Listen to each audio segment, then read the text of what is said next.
चाणक्य का जन्म एक बहुत ही निर्धन परिवार में 400 ईसा पूर्व में हुआ था। उनका स्वभाव बचपन से ही बहुत उग्र था, इसलिए उन्हें कौटिल्य के नाम से भी जाना जाता है तथा उन्हें विष्णुगुप्त के नाम से भी जाना जाता था। चाणक्य ने उस समय के महान शिक्षा के केंद्र में शिक्षा ग्रहण की थी।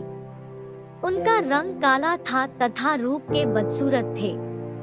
ईसा के जन्म से कोई 400 वर्ष पूर्व भारत में चाणक्य नामक एक महापुरुष ने जन्म लिया था। चाणक्य के आर्यभट्ट जीवन के संबंध में अनेक किंवदंतियां प्रचलित हैं। एक किंवदंती के आधार पर उनके जीवन की एक मनोरंजक घटना यो बताई जाती है। एक बार चाणक्य की माता अपने बेटे का मुंह देखते देखते एकदम रो पड़ी। चाणक्य अपनी माँ को यो रोते देख बड़े आश्चर्य में पड़ गए। उन्होंने पूछा, माँ, तुम मुझे देखकर एकदम क्यों रो पड़ी? चाणक्य की माँ बोली, बेटा, तेरे भाग्य में बड़ा राजा होना लिखा है। तू राजा हो जाने पर अपनी माँ को जरूर भूल जाएगा।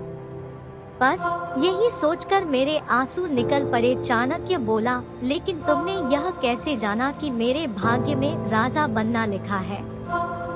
माँ बोली, तुम्हारे सामने वाले 2 दांत बताते हैं कि तुम राजा बनोगे। चाणक्य ने बाहर जाकर एक पत्थर उठाया और अपने दोनों दांत तोड़कर फेंक दिए। उसकी हिम्मत व्यास नदी को पार करके आगे बढ़ने की नहीं रही और वह भारत के जीते हुए भाग पर अपने सूबेदार नियुक्त करके वापस लौट आया। चाणक्य और चंद्रगुप्त दोनों ने देखा कि किस तरह आपसी फूट के कारण भारत के पश्चिमी भाग पर यूनानियों का शासन स्थापित हो गया है। सिकंदर के लौट जाने पर चाणक्य ने देश को यूनानी शासन से मुक्त करवाने का बीड़ा उठाया। उसकी दृष्टि में विदेशी शासन सबसे बड़ी बुराई थी।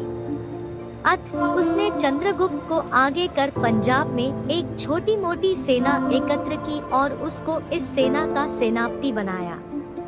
चंद्रगुप्त के हाथ मजबूत करने के लिए चाणक्य ने पंजाब के कुछ पहाड़ी राजाओं को भी अपने साथ मिला लिया। चाणक्य की बुद्धि और चंद्रगुप्त के युद्ध कौशल के मिलने का ही फल था कि सिकंदर के हमले के 3 वर्ष के अंदर ही भारत भूमि से यूनानियों का सफाया हो गया और विदेशी शासन का निशान तक नहीं रहा। इसके बाद चाणक्य ने अपना ध्यान मगध की ओर किया। उन्हें अपनी प्रतिज्ञा अभी तक याद थी। वे नंद वंश का नाश करके चंद्रगुप्त को गद्दी पर बिठाने की योजना बनाने में लग गए। चाणक्य ने अपनी कूटनीति द्वारा राजा नंद के विरुद्ध एक षड्यंत्र रचा और अपने बुद्धि बल से उन्होंने इस षड्यंत्र को सफल बनाया। कूटनीति के सभी दांव लगाकर उन्होंने अंत में नंदवंश का विनाश करने की अपनी प्रतिज्ञा पूर्ण की। उन्होंने चंद्रगुप्त को न केवल मगध के सिंहासन पर ही बिठाया, बल्कि बाद में मगध के साम्राज्य को फैलाने में भी उसकी बराबर सहायता की। चाणक्य निसंदेह त्यागी थे।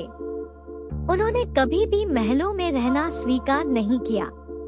चंद्रगुप्त जैसे महाप्रतापी सम्राट के प्रधानमंत्री होकर भी वे कुटिया में ही रहते थे, सादा खाना खाते थे और सादा वस्त्र पहनते थे। सारे साम्राज्य पर उनका हुक्म चलता था। चंद्रगुप्त स्वयं उनके सामने वर्टिकल बार सिर झुकाकर खड़ा होता था। चाणक्य के समय भारत में 2 प्रकार की राज्य प्रणालियां थी, राजतंत्र और गणतंत्र।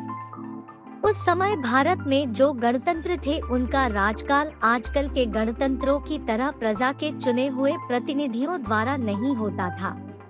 वह तो एक विशेष वंश में उत्पन्न लोगों के प्रतिनिधियों का तंत्र था। चाणक्य की सजमती में इन छोटे छोटे गणतंत्रों की तुलना में राजतंत्रों यानी राजा का शासन कहीं अधिक श्रेयस्कर था। इसीलिए उन्होंने अपने समय के छोटे छोटे गणतंत्रों को मिलाकर एक राजा की अधीनता स्वीकार करने की सजमती दी। चाणक्य के मत में राजा का आदर्श प्रजा के पालन व कल्याण की चिंता करना होना चाहिए। वही राजा अच्छा है जो प्रजा के सुख के आगे अपने सुख की परवाह न करे।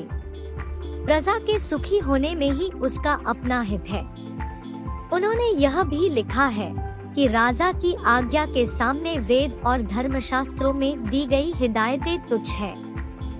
राजधर्म, मंत्रियों की परिषद, राज्य व्यवस्था, राज्य के अर्थ की व्यवस्था, न्याय आदि विषयों पर चाणक्य ने अपने अर्थशास्त्र में बहुत विस्तार से लिखा है।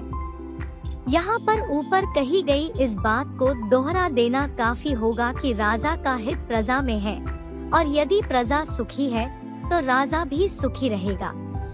चाणक्य की समिति में तलाक और विधवा विवाह की प्रथाएं धर्म सजमत है।